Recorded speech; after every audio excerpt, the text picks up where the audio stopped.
so young. Yeah, spreading the love and we're stopping the hate. So favor to all and BOSTO, be of service to others. That's the best way to do it.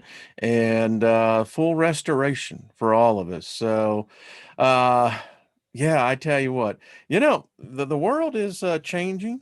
I can dig it. I see it, but doesn't mean I have to change what's inside of me. I can still love people. I can still appreciate and respect difference of opinions and still honor my fellow human being. Yeah. And so we just say, let our light shine, and we become the lights in the darkness. And there's lots of darkness. Ain't no doubt about it. In fact, I can tell you this show today is really going to be an eye opener. It kind of sheds a lot of what we already know because we're living it. Remember when they came out in last March, if you remember seeing the Secretary of Defense at the presser, the White House, and the podium, he said, and I quote, and you can fact check me out on this. He said, "This is a live exercise." Now, many people didn't realize what he was saying. They have to declare this legally in the International World Court. They have to do this. And the reason for this show, and I want to thank Marsha, you know, Marsha is this wonderful. Thank you, Marsha. Much love to you, hon. The reason why we're doing this show is that because the incoming president elect keeps referring to this. And it's weird because, I first heard him say that. And, I even did it go on my the Steiger perspective. I brought it out and I said, something's weird here. I said, this guy keeps talking about the dark winter. Keeps saying the dark winter. Is he and I quote, is worse than anything Americans have had to face. Well, if you don't know what dark winter means, you'll just simply say, the guy's talking about, a colloquialism of, making a reference that, it's wintertime and it just seems very depressing. Certain point of view, I can say I can dig that. But then there's the other side. And what I'm going to show you here today is what the other side is. So thank you all the moderators. Hello, Kaz Hawk. Hello, Lois. How you doing? Saw you over the weekend, my dear. Going to get you on here. I think I'd like to see if you'd like to come on with Trina and I. I think it would be fun to have you. Hey, Deborah Truex, what's up? David Castle, how you doing, my friend? Wendy, Chloe, get the money. How you doing? Prophecy theorist. I like that. Hey, Kent, what's up? Peter, good to see you. Mark Brady, hello. Tanya Rose, hello. How are you? Thank you. I thought that the background was so apropos. I wanted to have a continuity of theme in visual. Back in my days in advertising and marketing, continuity is very important. They got a thing called continuity of government. It's in force right now. A lot of people don't know that. Hey, CZQ, what's up? Let's see. Chloe, peace to you too. Darth, how's that going? Deborah, Sloan, hello. Bonnie, good to see you. Nina, good to see you, Garland. Scotty Boy and Pamela, hello. So, Lucky Stone, good to see you, my dear. There's Marsha. Thank you again, Marsha. Appreciate it. Hey, Sarah. Gonna have Sarah Howerton on too. Yeah. Hey, Gaia. What's up? I want to give a shout out to Mother Nature. I tell you, I love the free spirit. That gal has got the free spirit. I mean, she's uplifting, I'm gonna tell you. So hey, Dama Nate, what's up? Good to see you. Hey, Posey. All right. So we've got to begin to think about these things rational. There is enough. Man, I tell you what, there are some channels out there in some programs that man, I mean, you listen to that and you're going to go back crap crazy. You know, the freaking fear is off the scale. Listen, something's going on. We have to look at this, and just let's look at this logically. So you don't move 30,000 troops overnight. Those type of operations take literally months. By best people who are actually in military logistics, they say that this thing's had to have been planned for over a year. Who gave the orders? Who approved the budget? This is costing tens of billions of dollars to the American taxpayer. Who put this into the budget? So these are some of the questions. So we can't be taken back by the fact that Washington, D.C. is a military occupied zone. The mainstream press is saying that. So, all right. So the free capital of the world is now a military occupation. All right. All right. So again, this didn't happen overnight. So I got a lot of questions myself. I mean, all right, who the really who comes down to who's running the show here? And when we have who is soon to be the sworn in 46th president of the United States, Joseph Biden, when he keeps referring to something like this, we ought to look into this. And so we are. I'm not going to spend any more time on this. We've got, it's crazy now because, and they're listening to this show. They're listening to all show. Military ops is now, they're on top of this. This is, thank you, Mellow Yellow Star. Thank you. Ivan Maelstrom. Good to see you. Ellen, good to see you as well. So, because apparently so many soldiers inside the green zone have been texting out. Now they're under orders not to. They're confiscating all cell phones, from what my understanding is, because leaks have got out. Someone like me, I mean, I'm just a small time individual that just loves coming with people, meeting and talking about knowledge. Not wanting an agenda, don't want an agenda. Agendas suck. But when they find out that these smaller channels, along with the big ones, are getting in information from the inside, that's dangerous. And so now apparently there is a purge going on, apparently ordered by the incoming administration. This is weird, that now they're going through what they call, from the FBI calls, deeper background checks. They're concerned that they have ideologues that are conservative in nature, that don't fit the profile, and so those are a threat. Those soldiers are being removed. When they're identified through a psychological profile test that's taking place right now, they will be removed and most likely replaced with someone who scores much higher in the numbers that they want. So this is pretty weird. So let's talk about what we're dealing with here. Let's get right to it. So we're going to be talking about Operation Dark Winter. This was an interesting exercise that took place in 2001. It was focused on evaluating the inadequacies of a national emergency response during the use of a biological weapon against the American populace. The exercise was solely intended to establish preventative measures and response strategies to increasing governmental and public awareness of the magnitude and potential of such a threat posed by biological weapons. And we know that this COVID is, in fact, has been weaponized. It is been manipulated in the genetic labs and released by a foreign country. In this simulation, it involves a localized smallpox attacks. Now, you can put COVID in place of smallpox through this. The simulation was then designed to spiral out of control. I took place in an exercise with the Federal Reserve in what do you do for money supplies in an event like this.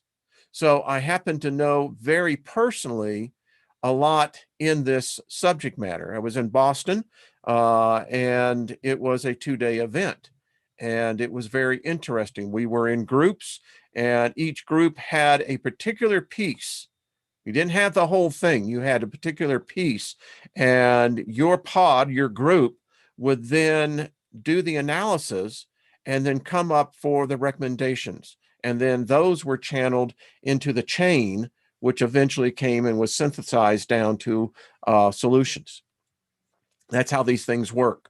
So this would create a contingency in which the National Security Council struggles to determine both the origin of the attack as well as to deal with the containing of the spreading virus. In this simulation, it is smallpox. By not being able to keep pace with the disease rate of spread, a new catastrophic contingency emerges in which massive civilian casualties would overwhelm America's emergency response capabilities. Well, we found out that this is true. We're living it. We know exactly what they're talking about.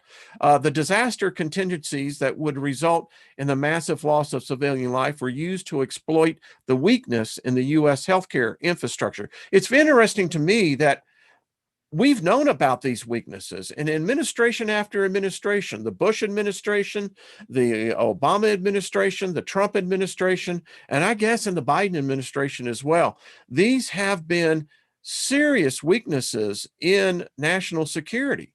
And you hear the bureaucrats just like, oh, well, what did this happen? Well, yeah.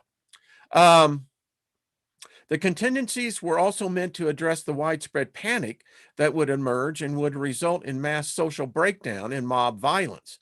Exploits would also include the many difficulties that the media would face when providing American citizens with the necessary information regarding safety procedures. We have a caravan of 50,000 migrants moving up through Guatemala, Honduras, now entering into Mexico, that this disease. The problem with when you want to change immigration is that when you're doing it in the middle of a pandemic, what you're bringing is disaster to your nation, to your country.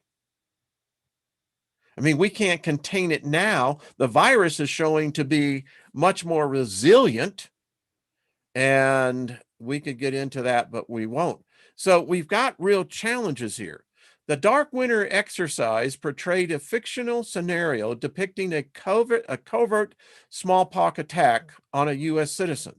The scenario is set in 3 successive national security meetings. One, which takes place over a period of 14 days. Former senior government officials played the roles, and there's a whole list of them. You can see exactly who played what role. We're going to actually look at their exact document that they got. Let's see. And the NSC members responding to the evolving epidemic. Here they use the word epidemic, just replace that with the word pandemic. Representatives from the media were among the observers of these mock NSC meetings and played journalists during the scenario's press conferences. This was an actual live exercise in a scenario, not what the Pentagon declared to American citizens in March 7th, 2020, that this was a live exercise. So we know the date. It was held at Andrews Air Force Base, Washington, D.C. on June 22nd, June 23rd, 2001. Welcome to Operation Dark Winter. The reason why I say welcome to it, because you and I are actually living it. And if they continue to follow the protocol, which it appears that they are, folks, I'll let you make up your own opinion. So let's get right into the meat of this. First of all, I want to bring out that the NASA document, you really should, if you don't have this, is one you really should, because I've covered this. This is no surprise. And by the way, those who have had the theories on 5Gs, here's what the U.S. Army intelligence knew. They knew that 5G were going to be behavioral performance decreasing. It would cause seizures. when you add this, what's out there now, gross alteration in brain function, 30 to 100% increases in blood flow, the lethality. Yeah, folks. So what I really want to get into is this. So this document dealt with, now this meeting took place in July 7th, 2001. They were like literally 2-3 weeks apart. First was the national security belonged with Johns Hopkins University was part of it. They were the one who hosted. And so there was something in that period that they were looking extremely close to what we now know are biological weapons. Here, this was in 2001, July. The title was often the fingerprintless bio archipelago. Now you can look at how the categories are worked in here. You have the bacteriological, the virus, the proons, the parasites, the fungi, the carcinogens, the toxins, the hormones, fatal to disabling, short to long-term scales, anti-flora, fauna, functional, direct and binary, neutral, genomic, biohacking. What are we living in today? Yeah, well, we're living this out. Now, here was something that they talked about. The interesting was the year of bioweapon possibilities. You have this aflatoxin, which is a natural substance, airborne varieties, Ebola, Lassa, etc. Now COVID, binary agents distributed through the import of products, genomically targeted pathogens, all here, folks. Long-term fingerprintless campaign as opposed to the shock and awe. This is what a bioweapon attack looks like. When a country is attacked by a subsequent foreign government using bioweapons, it is a problem. We know. Excuse me.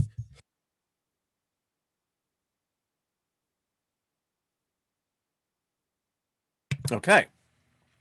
Now I have the PDF on this. This one has my notes for this, and I want to get right into it. So this is Dark Water. This is the final script. Understand, this is a script, folks. It's a play that we're now living. This was a bioterrorism exercise at Andrews Air Force Base, June 22nd, 23rd, 2001. Here are some of the, you now know what it's about. So this was the National Security Council members, and this would have been under the Bush administration prior to 9/11.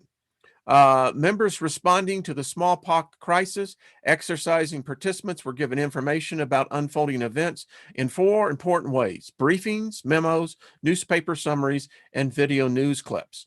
Now, I've highlighted these points because as we go through this, I want you not so get, you can read this. It's not that difficult of a read. It's 44 pages.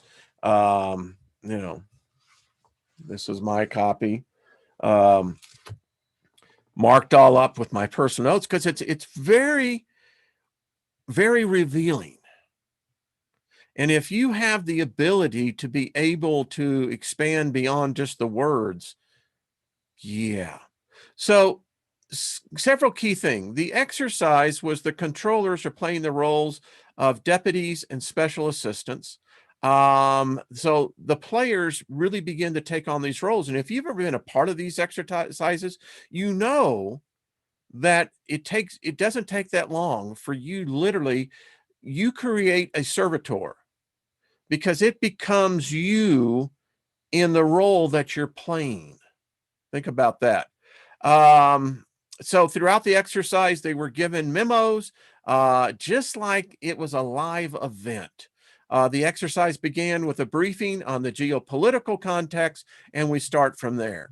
So let's get right into this. So the geopolitical context briefing. Now, this was given by Deputy National Security Advisor Randy Larson. Now, in this case, they're talking about the Asian theater, but remember, China had not moved to take over Taiwan. This was still in the air when the PRC, which was known as the People's Republic of China, yeah, let's just say that they were on the chessboard. I'll put it that way. All right. So Taiwan is dealing with a foot and mouth disease that's killing off the swine population. This is having an economic impact. It also has an impact on food. So press reports speculate that the current outbreak may have been deliberately introduced by the Chinese. China has denied these rumors. Where the freak did I hear that? Oh, I lived it. All right, so they're looking at this, and so you have to put all things on here. Back in that era, one of the things that has not ever been brought up in this modern era, and I talk the modern era, which is post 9/11, was the fact that when the former Soviet Union fell, there was a lot of plutonium and particularly a lot of nuke triggers that went missing. Reports have surfaced that Saddam Hussein was involved in this. Iran is involved in this, but the story's been pretty much buried because wherever this plutonium and these nuclear triggers went, yeah, and there's a thing I'm saying on the nuclear thing aspect. So they looked at that and they said, nah. So they began to suspect maybe Iraq because this was pre-invasion. Get this. There are also reports that several top scientists from the former Soviet bioweapons program began to work in Iraq and Iran a year ago. So this is one of the things that we know, in fact, was true. I mean, we heard about the weapons of mass destruction with Saddam. We never found them. We're told that they were there at one time. So, and I think today in Iran, we know pretty much what's going on there. And so and remember, this was nearly 20 years ago. It was 20 years ago. So little the geopolitical theater has changed, but not that much. Let's look at the U.S. domestic conditions. Now, let's go and take a time journey. We're going to go back to 1 year ago today. The U.S. economy was in excellent shape. In this scenario, the winter begins to become particularly severe. Heating oil prices are going up, especially in the Northeast are high. Are these freaking people psychic? Because this is exactly, I checked today, exactly what is going on. Now, this gets really interesting. Here in this imaginary simulation, polls show slim majority of Americans oppose a major deployment of U.S. troops in the Persian Gulf. Well, in the Persian Gulf. Well, we can be happy to know this. There are more troops in Washington, D.C. than there is in the entire Middle East theater. Who'd have thought? The rest of this really isn't, because they get into the whole thing about oil. And trust me, folks, this is going in the next 90, hear me out on this, to 180 days. This is going to become a big, big deal. In fact, I think that this very scenario is about to play out. That's all I'll say on that. All right, so segment one. This is the memo given to the president, the National Security Advisor, Secretary of Health, Human Services, FEMA director. I want to say something about FEMA. FEMA has disappeared basically under the Trump administration, or so it seems. I'm telling you right now, get ready. FEMA is about to come on the scene, and about to come on the scene like many of us for decades have been saying. All right. So in here, this is interesting. So here's the questions that they're putting to the committee. What policies and priorities should be given, let's say in this case, instead of smallpox, the COVID vaccine distribution? Should plans for military deployment be thought about? We found out no, only here. What should we tell our allies about the source and the scope of the outbreak? Well, we just reverse it here. They told us. What should American people be told? Well, we found out in the beginning, no one knew anything. And so what we were being told was just totally gibberish. I found this one. Forces currently in the theater. Look at this, folks. These were actual numbers. There were 25,000, including one carrier battle group in the Middle East. And it was just particularly interesting because if you look what's been assigned in the DC area because of quote unquote a riot. Yeah, folks, you don't deploy tens of thousands of troops with no logistics. You don't do that. Have you thought about for a second, ladies and gentlemen, how many meals, just the volume of food necessary to feed 30,000 troops, along with local law civilian, etc. So have you thought about just the shit and piss that has to be removed each day? Do you know how much shit and piss 30,000 soldiers will do in a day? Hey, I'm just being honest. Logistics, folks, this cost money. You had to have all of this set up way before this ever took place. I'm just saying. So, isn't it odd? And option 3 is this, a 14-day closure. Does this sound familiar? But requires Presidential Select Reserve call-up and Civil Reserve Air Fleet Staged 1 to meet this timeline. I saw this and I went, what the freak? Someone had to order all this, folks. All of this logistics we're seeing today just wasn't given by some shit-ass buck private. I didn't use that word correctly, but people in the military know what I mean. Greenhorns, they're always the ones that are always crapping in their pants because, anyway, I digress. So who called this up? It apparently has to come from the president. Did President Trump call up the 30,000 troops? Or was it a rogue general? We go on. So here is Senator Nunn played the role as president. Senator Nunn was, I think, from North Carolina or maybe Georgia. I'm not sure. And it's interesting. So here, the Secretary of Health Human Services called a 1 hour ago to report that the Center for Disease Control, the CDC, has confirmed at least one case of smallpox. This is how it started.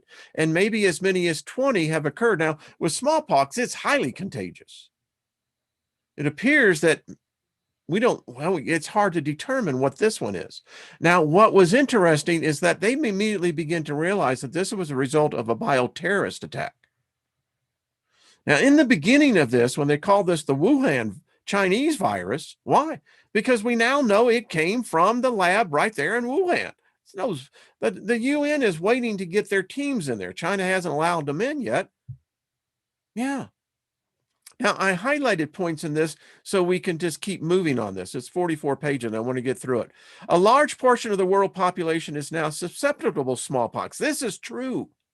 This is absolutely true. My generation, they last finished giving out smallpoxes in early 70.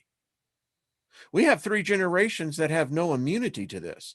So in this case, it says if this situation is not handled correctly, we could be facing the beginning of a nationwide or global pandemic.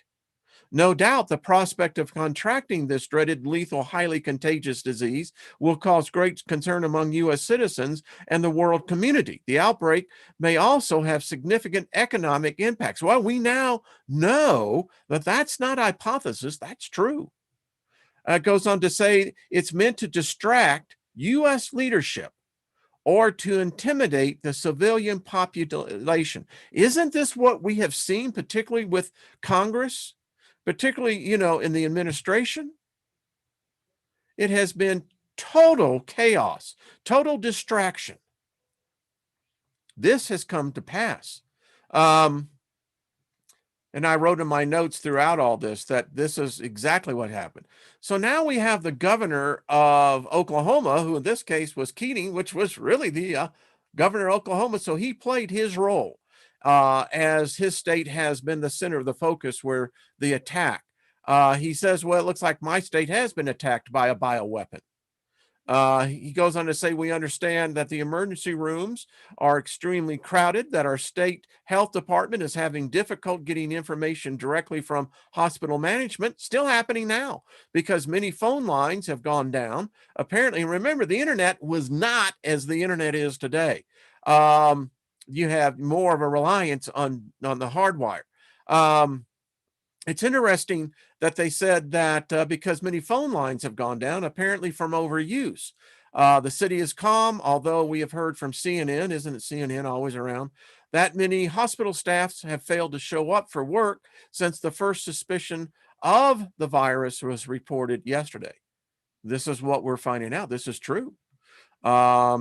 Goes on to say that at the minimum, we need to begin rapid vaccination programs of all persons that have come into contact with the identified patients, as well as healthcare workers. This is a script, ladies and gentlemen, that the Trump administration used. And I'm not pointing out right or left. I don't give a damn Republican or Democrat. I'm just simply said this is what the administration has done. And it appears is exactly what the Biden administration is going to do.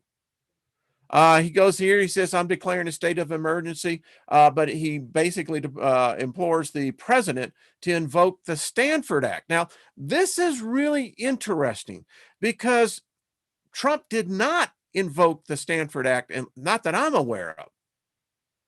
He may have, but when you invoke the Stanford Act, things change. There's no more constitutional right, no more Bill of Rights. The nature of the crisis will require it. They're going to ramp this up. And I'm going to say this right now. What I ascertained from this document, folks, there's another one coming. And it's going to be nastier. Just telling you. So this is, we could do the smallpox briefing, or you can do the COVID briefing. Talks about it. Now, I was inoculated against smallpox. I remember it very distinctly. My wife and I were talking about it. Same thing for polio. It's a terrible disease, and one that we hope, but now we're hearing, well, that it's gotten out of the lab. Let's hope that's not the case. I want to look at this. So on this slide, they talk about close contacts or households and work contacts, healthcare workers. In exceptional circumstances can spread over long distance. Long distance spread usually occurs with cough. They have an outbreak, in this case in Germany. Isolation of patients prevents transmissions. Vaccination of contacts can prevent them from developing the disease. So here's what they're realizing. The nurses and doctors today have no experience with smallpox. They don't have any experience. What they're experiencing now with COVID has overwhelmed them. And in cases where you have epidemics of flu, influenza, we've seen what that has done. And so I find it interesting. We're 20 years down the road and we're still dealing with it. But here's the problem, and it is a problem. U.S. doctors and nurses have no experience with smallpox, no means of rapid diagnosis, no treatment available. Sound like COVID? Hospitals have few isolation rooms designed for highly contagious patients. I saw this here, right here where I live in Denver. They turned the convention center into a hospital. Never used it, but nevertheless, now you know where the script came from. It is doubtful that hospitals could handle even 10% increase in patient demand over a sustained period. Exactly what we found out. Concerns whether staff will come to work if a potential risk of getting lethal disease is bringing it home to their families. What we're having now in the healthcare industry is the problem is the frontline healthcare professionals are getting sick. Some ain't coming back. So it goes on to say, no one younger than 30 years of age today have been vaccinated. And here they were looking at 1 in 5,000 as a fatality. Now, we don't know what it is with COVID. They won't tell us. Well, they won't tell us because they don't know. I really don't think that they do. All right, so I'm going to keep on going through here. This is, like I said, yeah, I remember back in the day. So look at this. Doses released are preliminary shipments made with consensus of Secretary of Health, Human and Services and the CDC director. Exactly what's happened now. Additional vaccines only to be released pending discussions reached at this meeting. It gets interesting as we go forth. So here is exactly, if you go back and look at COVID, this is exactly the same maps, same scenario, in many cases, the same color. It's a script. Remember, folks. So we go on and talk about, they look at the outbreak accidental or was it intentional? It's the question that's asked right now. Was this accidental or was COVID intentional? In this case, where smallpox, the pox is concerned, there's only one here in the United States and one in Russia. They had problems that they began to realize of how the spread could happen. Here, the FBI is involved to begin to look at how the outbreak began. FBI is working, with public health interviews. They're trying to find out where patient zero. So if you remember the movie Contagion, remember the movie Outbreak. These are all what we call pre-programmed events. Look at this information to stop the spread of the virus. Today, we have turn in your neighbor, identify sources of exposure, activate medical surveillance to identify additional cases. What we're doing now, they didn't have smartphones back then. If they did, they would have had the whole app thing in here in contact tracing. Alert, educate, inform the medical community and the media. And again, if you look at the maps, all of this, again, is a script. Look at what they were immediately recognizing. Protection of healthcare workers, minimize exposure, vaccinate, restrict respiratory precautions, isolation rooms, appropriate handling of infectious materials.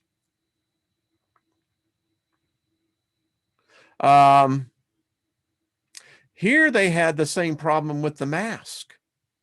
Equipment used to prevent TB, tuberculosis, special masks, gloves, gowns in short supply. Exactly what we found out. They knew this 20 years ago, and yet 20 years later, when the event actually was being taken place, is exactly what we found out. It's like no one either listened or no one really gave a crap. Isolation rooms to prevent airborne spread in short supply. They're now saying that COVID can be actually spread from one room to the next.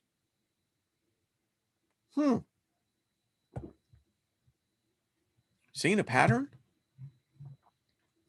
I talk about the incubation period. This is how they begin to do the mapping. And the maps that they used initially were COVID. They were wrong. They were so erroneous. Anyway, so I found it interesting how the FBI approached this. Said here, this was from, in this case, was Barbara Martinez. She's the chief of Weapon of Mass Destruction Operation Unit for the FBI. The FBI is the lead federal agency in response to the crisis management phase of bioterrorism and other forms of weapon of mass destruction terrorism. Our primary role is to provide arbitration for the crime, prosecution of the perpetrators. FEMA and HHS will lead consequent management efforts and have already initiated this response. Again, ladies and gentlemen, I found it very odd in the Trump administration, you never saw FEMA activated. I don't know why. And so we now know that within these the Justice Department, they have domestic emergency support teams. Now, these teams would typically are vaccinated, but here where we had the COVID, again, it deals in, a different variety.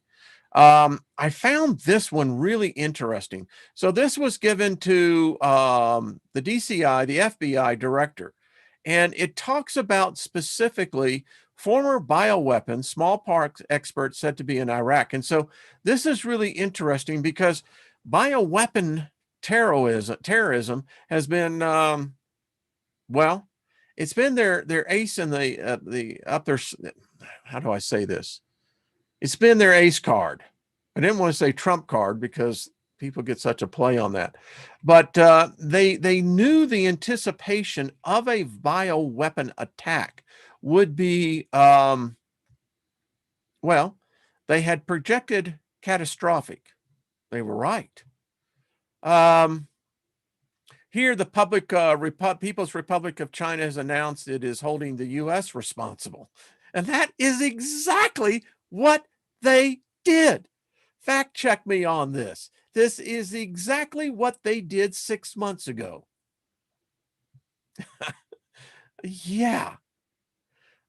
This is interesting because we look at the cluster, the next word that's taking place now, and it's a mess.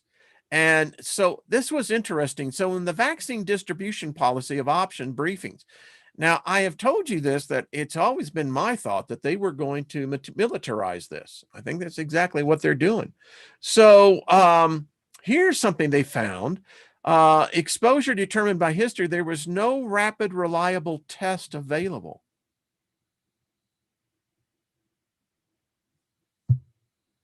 Are you kidding me? Again, the possible serious of the lethality of the disease and complications, 1 in 5,000. Checking on see what it is on the COVID. Look at the decision points, and this is exactly what happened again.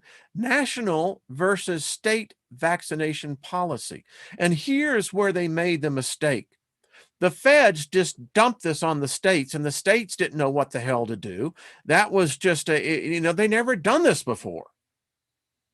And it's a mess. And what you have here is an interesting policy. And I believe you're going to hear this in the months to come. You're going to hear more and more talk about ring vaccination versus mass vaccination. And I'm going to tell you why mass vaccinations don't typically work, because too many get through the screen. But if you do what they call ring vaccinations, and how ring vaccinations work, I am predicting something here, folks. Mark my words. What they have found is that they can open up the large inoculation centers, what they're going to be doing. But the way that to do this is the right way is to do it by family by family.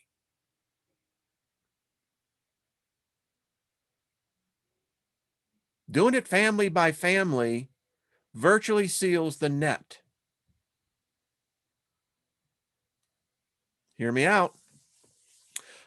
Here that you can see that they've done this. So the Department of Defense, along with other government agencies, they've hoarded the vaccine. They got the first shipments, and have fun with it, boys and girls.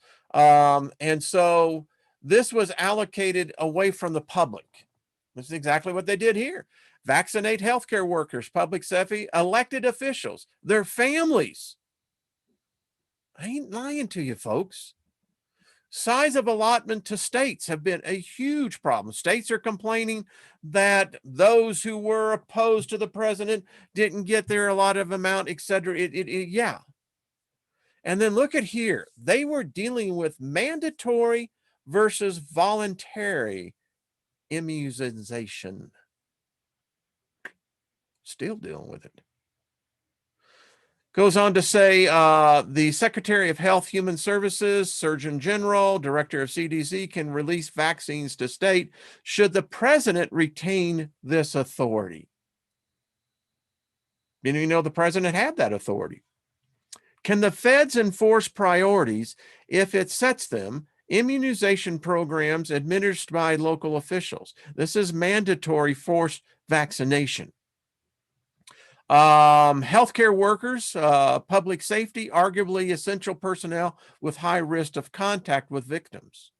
In the top-off exercise, vaccination of families was the key issue.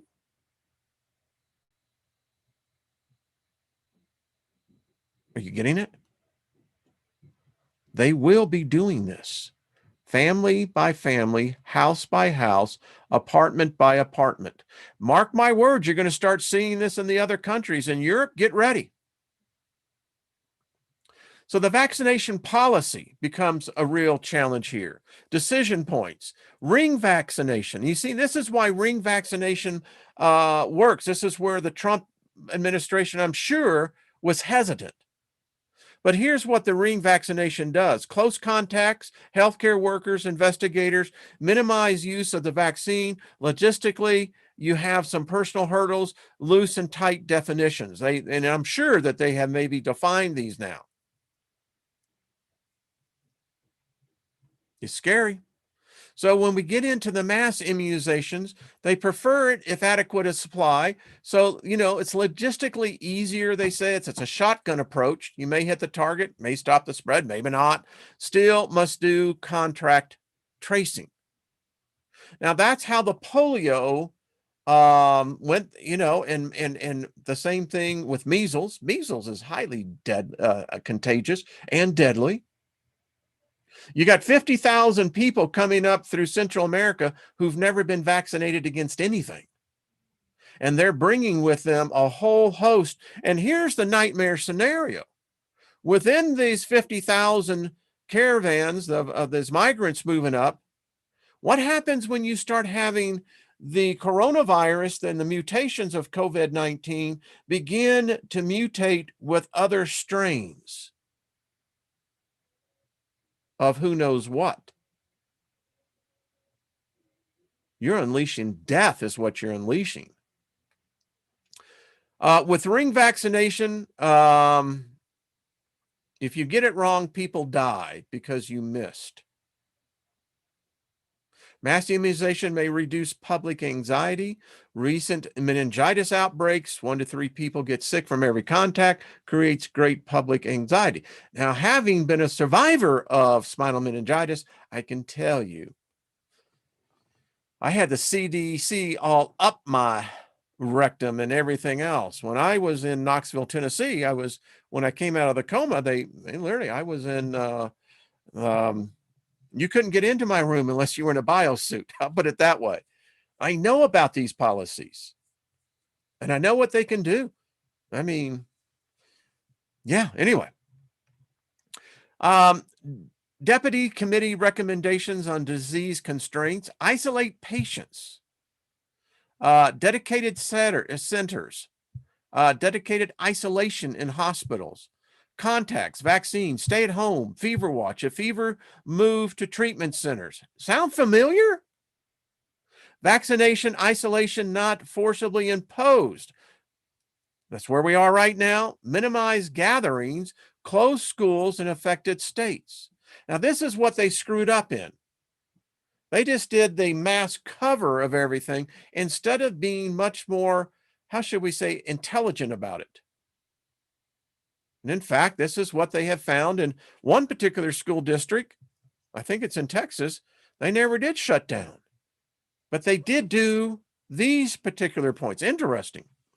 Public confidence and engagement is critical. Maximize transparent decision-making. Well, they've never done that right. So the vaccine policy, they had option 1, direct vaccination plus the Department of Defense. And they looked at this. Then they looked at the pros and the cons. The pros is that focuses immunization on those at highest risk. It preserves vaccine, seen as rational and equitable, preserves Department of Defense strategic flexibility. I'm telling you, this is going to be materialized. I mean, materialized. Yeah, materialized. That ain't right. You know what I mean. But when the military takes it over, this is it. Now, this is the problem they saw, logistically challenging. Mass may miss contacts, public's anxiety. When you start seeing Humvees and, armored personnel carriers in your cities going through the subdivisions, yeah, it does have a tendency to cause anxiety. Here's the option 2, doing citywide with the Department of Defense and new states. They go and they look at the pros and cons of this. Creates immunity fire breaks in affected cities, and this is what they don't have with COVID. Less anxiety in affected areas. They still don't have this. May reduce risk of missed contacts. Preserves, again, the Department of Defense. Cons: cannot continue policy for additional cities. It gets to be a problem. Then they have option 3, and what they found out that, and here's exactly what they found the problem was. They didn't have enough vaccine. So in order to carry out these strategies, you have to have the supplies. They don't have the supplies. Let's continue on. So get this. This is the Deputies Committee's recommendation to the president when he addresses the nation. Facts as available to the government. Now, Trump tried to do this, but again, it was so chaotic. All the information was wrong. Remember, you had the Surgeon General, you had the chief guy up there with the CDC as well saying masks don't work. Don't wear them. They are going to be a health problem. The reason why masks don't work is that because you're going to build up these toxins, bacteria into the mask, and it's going to be breathed back in. Hey, that's not propaganda. That's what they said. But now everybody's masked up.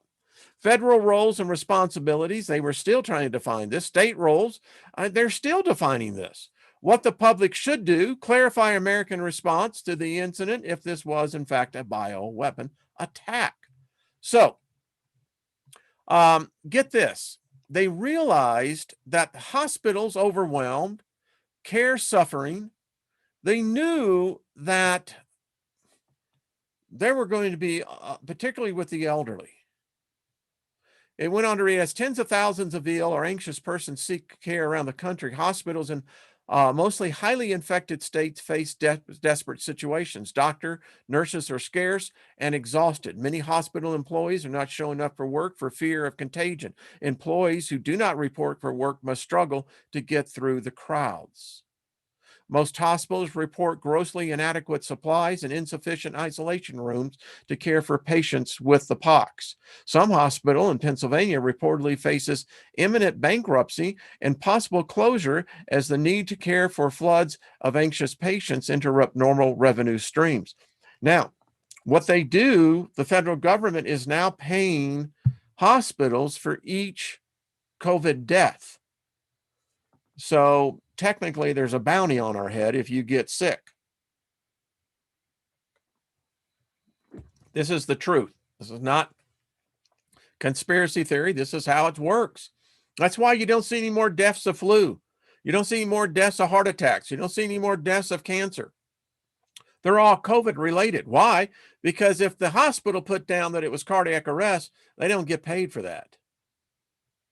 But if the cardiac arrest was a complication of COVID, well, then they get paid. And I think the prices, I've heard something ridiculous. I've heard the amount is near $12,000 per COVID death in a hospital.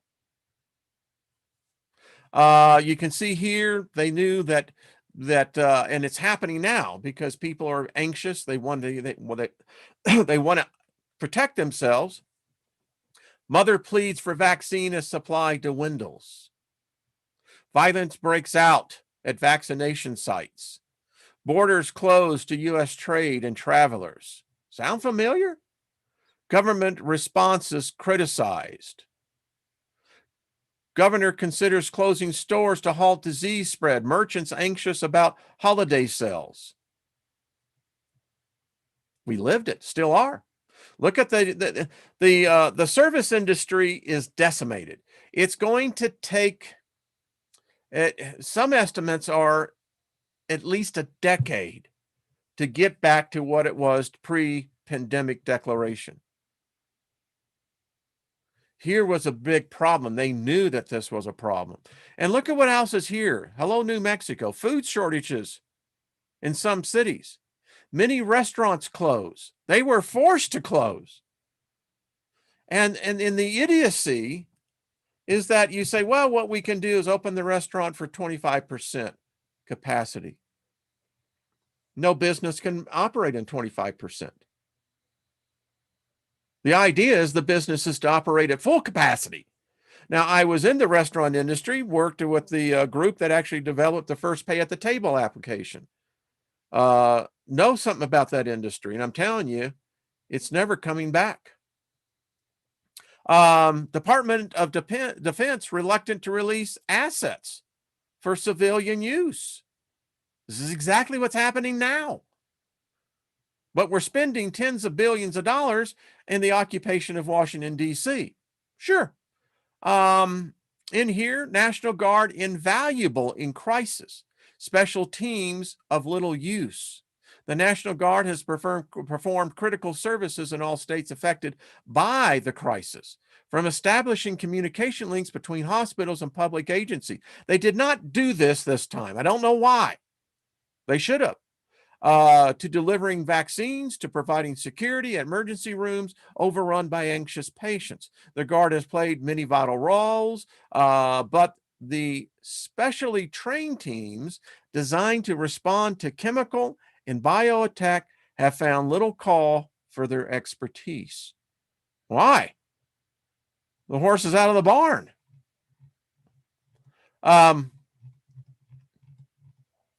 So this is really interesting. This is about martial law and the federalization of troops. I'm going to probably go to at the bottom of the hour, but I'm going to get through this because you need to hear this. Don't leave. You need to hear this because this is the law. This is what's coming down. Get ready. So, emergency legal authority. Federal role in disaster relief. The Stanford Disaster Relief and Emergency Assistance Act, called the Stanford Act. If the states request federal assistance, the president may declare a national emergency for mobilization of federal resources in support of states' efforts. Aid, i.e. vaccines, may not be distributed in a discriminatory manner. I suspect the incoming administration will, in fact, invoke the Stanford Act. 2, the use of federal troops for law enforcement purposes. Today, 2,500 National Guards or Army troops were federalized on the state capitol. The Posse Comitatus Act. You ready for this? Army and Air Force may not be used for law enforcement. Department of Defense policy extends the prohibition to Navy and Marines. The National Guard in state status are not covered by the Posse Comitatus Act. Federal troops includes federalized National Guards. That's exactly what they did today. May be used for law enforcement if the president invokes the Insurrection Act to quell civil disturbances. Now, we have a problem. Who gave the authority today to deputize, federalize these 2,500 National Guardsmen? Has the Insurrection Act been called? I continue. Other exceptions include preventing the loss of life or property during serious disturbances or calamities. Where were they when the cities were burning this summer? Oh, that type of rioting was approved. That's not an insurrection. And protecting federal property and governmental functions. You see how how we've been set up? Reserve mobilization. This is 10 USC. I believe this is the bill is the 12304B. The president may order reserve units to active duty in response to a WMD incident. What I cannot understand is who has given the order. Is Trump gave the order for the activation of all these troops? Gets the area. Civil liberties, called the Federal Quarantine Law.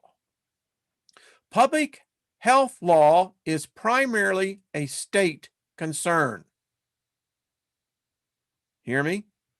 Judicial decisions indicate that forcible inoculation and quarantine of infected patients may be constitutional. Secretary of Health Human Service has the authority to issue regulations that authorize federal agencies to respond to the spread of a communicable disease across state lines, likely including quarantine of patients, forcible blood draws and inoculations, disposal of bodies in ways contrary to personal beliefs, and related restrictions on liberty. Secretary of Health Human Services has not promulgated any regulations under this authority. Has that changed? Director of CDC may take measures, likely including the list set forth above, to prevent the spread of a communicable disease upon determining that a state is not acting sufficiently to prevent the spread of that disease.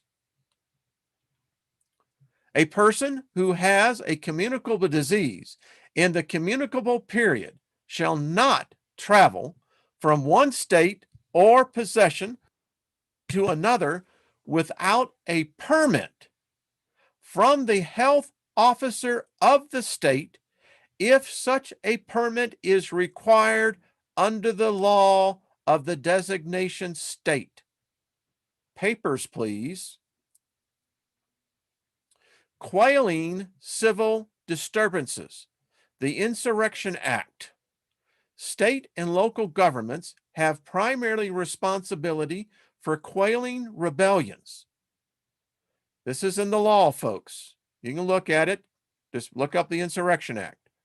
The president may use the military, including the federalized National Guard, to quell, 1, civil disturbances in a state upon the governor's request, 2, rebellions that make it difficult to enforce federal law, or 3, any insurrection that impedes a state's ability to protect citizens, constitutional rights, and that state is unable and unwilling to protect those rights.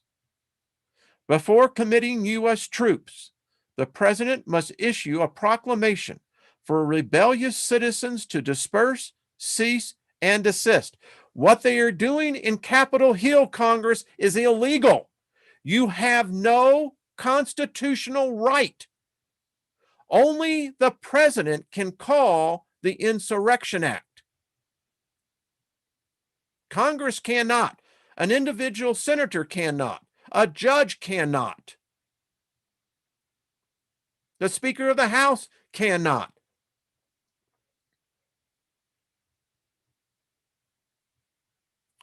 Now, this is where it gets a little greasy. Some government attorneys believe that the Insurrection Act is subject to a very liberal interpretation. That's an oh shit, oh shit, oh shit.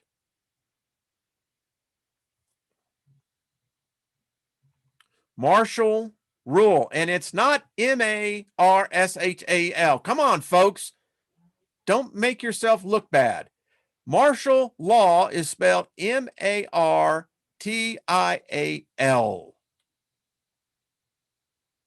I'm not Marshall Dillon. We're talking about the restriction of constitutional rights and liberties. The Constitution charges the president to take care of the laws to be faithfully executed, and the Congress to call forth the militia to execute the laws of the Union. Mr. President, why have you not done this?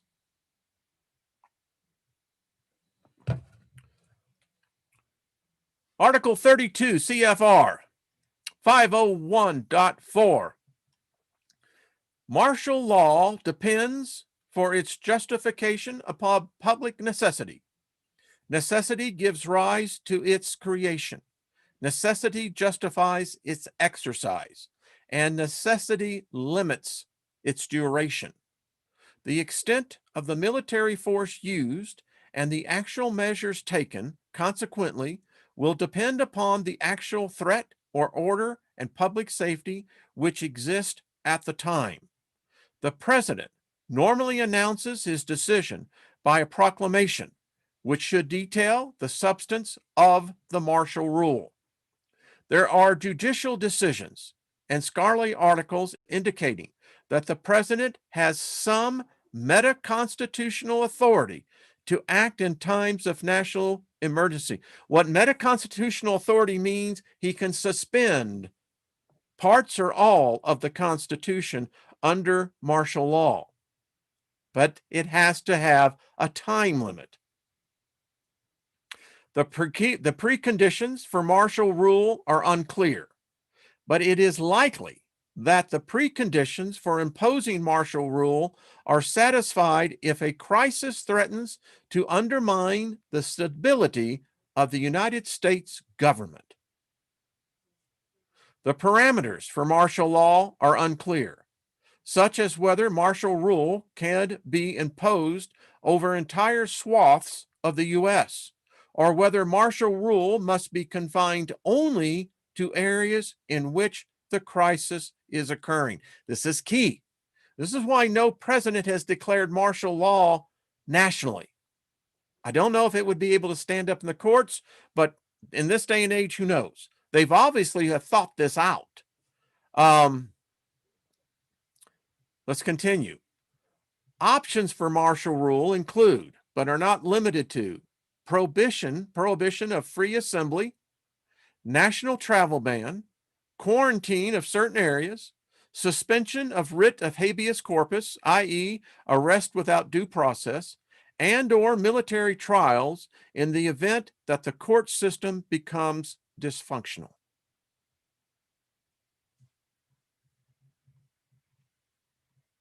Finally, given the vaccine shortage, how can the spread of small, they went on to contain it. How can we best balance the disease by containing it, economic disruption, and protection of civil liberties? Should National Guard troops be federalized? Well, we found out the answer of this, folks. What federal action should be taken in order to care for the sick? You see, the problem now, they've given immunity to the manufacturer, they've given immunity to the states, and they've given immunity to the United States government. So if you become sick from this thing that they're giving people, you have no recourse to sue. If you can't work, who's going to pay your rent, your house, your food? What additional assistance can the federal government provide to states? What should American people be told? Do you see what's happened here? So, as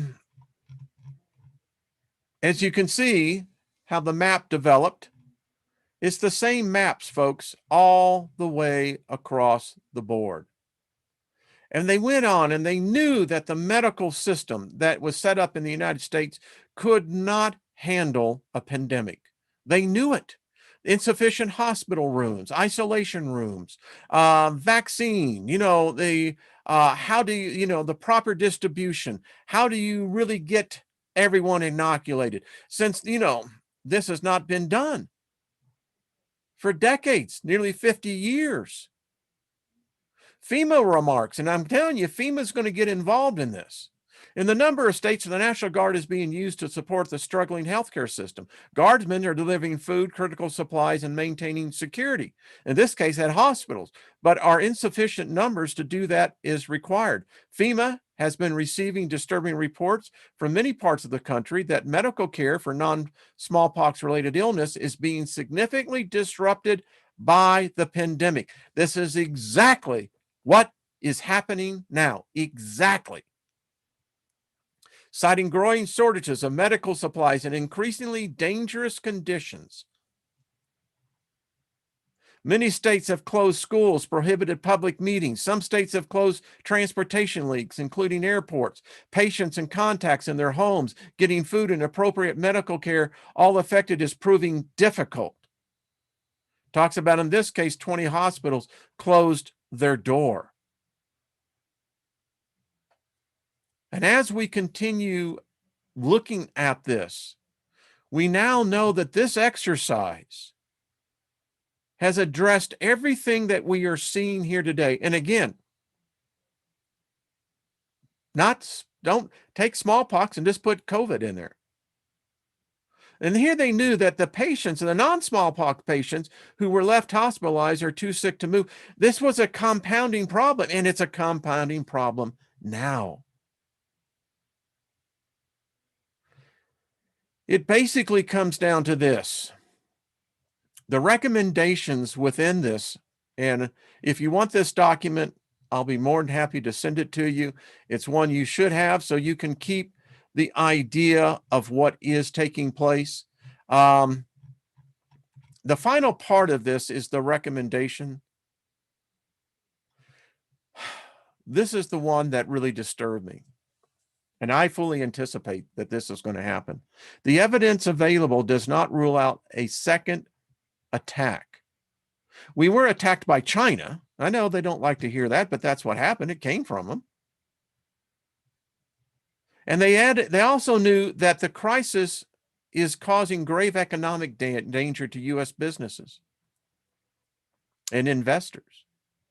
They saw a mass exodus taking place because of the compounded problems, exactly what we're seeing today. You're seeing angry citizens denounce the government's a failure. You're seeing that exactly today. All of it is here. So, I still got a little bit of time here. And again, just look at the maps. It was the similarities were amazing. And everything that was in here is exactly what we're seeing out today. In fact, some of the numbers, the way that they were projected, really kind of disturbed me. It really did. Did I lose everybody? Here I have. And so you have been hearing me. I'm sorry, I didn't even see that. Don't know why it didn't. Anyway, here's the document. If you want. You've been listening to me as I've been reading this. I apologize. I did not see this. I get so involved in this, but everything that I've read to you is here. So you can just get it and you can now have it for yourself. So anyway, there you go. It's again, here's the document. As he holds it up. Hey, man. There we go. So now you can see it. And check it out. It's amazing you've listened to me because I was reading it, but that's cool. It is necessary to be gotten out. It's laid out there. I mean, I don't know how you cannot correlate the two. And I thought it was important to hear exactly what the law has to say about martial law. And when I saw that they federalized 2,500 guardsmen today, and who knows how much more, I don't know whose authority this is. Well, thank you, Earth Aid Concert. Thank you. That's very kind of you. Honored. So, folks, you know what the law is. There's more questions I have. Again, I don't know where the power structure is in this. And that's my concern. Because if hey, Mother Nature, how you doing? Hunt and Mother Nature, just email me. You should put it on your show. It's something everybody needs, particularly the martial law section. We need to see what the Sedition Act is, the Insurrection Act, excuse me, because that's what Congress is calling this, is an insurrection. They don't have the authority to call that, but the president does. And I want to know who's called this. If Trump hasn't called this, then this is a coup. It's what the coup is. And that is my question as an American citizen. I have that right to ask. Who's paying for this? How much is it costing? Who gave the authority? Who's the name on the signature line? Who is the guy that stood up and said, this is my responsibility? I'm the one who is in charge here. And folks, look at what they're talking about. Ring immunization to mass immunization. Remember, the ring immunization is door to door. Won't need to put a collar on you, won't need to be doing anything. They will basically do what I've already seen the plans are.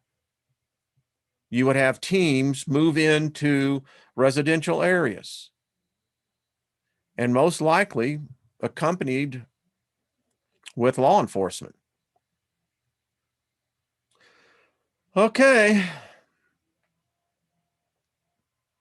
Well, because those are actors. The only thing that you're seeing showing up, listen, Americans are not going to go to any state capital to protest anything. It's a false narrative. Americans are peace-loving people. The good Americans are the ones that get up every day, they go to work, they have families, they're not out there burning the streets, breaking down buildings. No, those are paid actors. And if you got caught up in the thing that took place, I mean, you should have common sense, know that no trespassing means no trespassing. I go to a movie theater, they only have to do is put up a velvet rope and it holds the whole theater back. No one violated the line. And if it says no trespassing, it means no trespassing. Oy, oy, oy, oy, oy. So don't buy into this. Don't participate. Lift up the leaders. Lift up all these troops. Lift them up in your thoughts. If you pray, that's cool. I don't know who you pray to, but whoever you pray to, that's fine. But, cover them. Listen, I wouldn't want to be down there. I wouldn't want to be out there to have to sleep on a cold marble floor. I mean, they're human beings. They like to sleep in their own bed, like to get up in their underwear. And, if they got to rub their balls or scratch their ass, I mean, come on, ladies, you do the same thing. Don't scratch your balls, but you get it. I mean, they want to be at home. But to have all this, whew. Buffalo, New York Skywatcher. Oh, I love it. So anyway,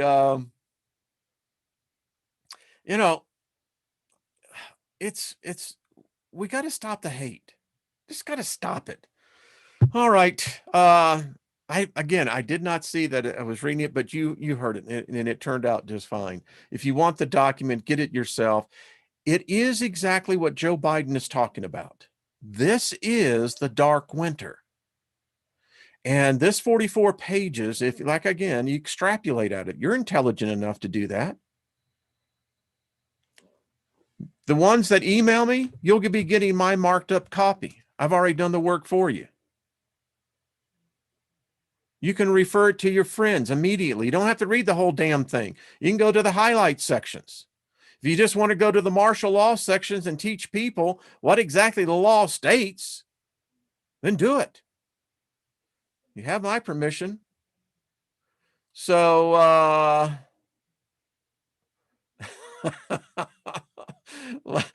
some of y'all are just really funny. Listen, we got to laugh a little bit. Come on. Yeah. Bob Kathy, yeah. Listen, we all do it. Don't tell me you don't. We're all human, and we just got to realize that we're all human. None of us have gotten it perfect. There's just different degrees, right? All right, folks. Thank you all. Been a far out, nearly hour and a half. Been a little bit long. Tomorrow, Trina and I will be on with a second look. Don't know what we're going to talk about. We may have a special guest. Hey, Robert V, how you doing? How you doing? Thank you, Robert V. Yeah, folks, this is information. This is knowledge. This is law. And if you can quote law and you can actually quote the section of law, you're not a dumbass. No. You're a smart ass, and we need more smart asses. This is what we need. We got too many dumbasses, so we need smart asses. But anyway, the point is you can be a moron. You see, you're more on than the less that are on. Listen, folks, hear me out on this. I want to just say it before I leave. I have never lied, ever. I've changed my mind a lot. You see? See, I've never lied. What are you talking about, Charlie? I just changed my mind a lot. Okay, folks. Much love to you all. I'll see you later. Hey, keep the faith. No matter what happens, it's love, And if someone ever threatens you, with death or something, just smile and say, listen, I've been holding my ticket. Doesn't matter when I cash it in. Fine. So thank you, Tanya. That's very kind of you. All right, folks, let's rock and roll. See y'all tomorrow. Much love to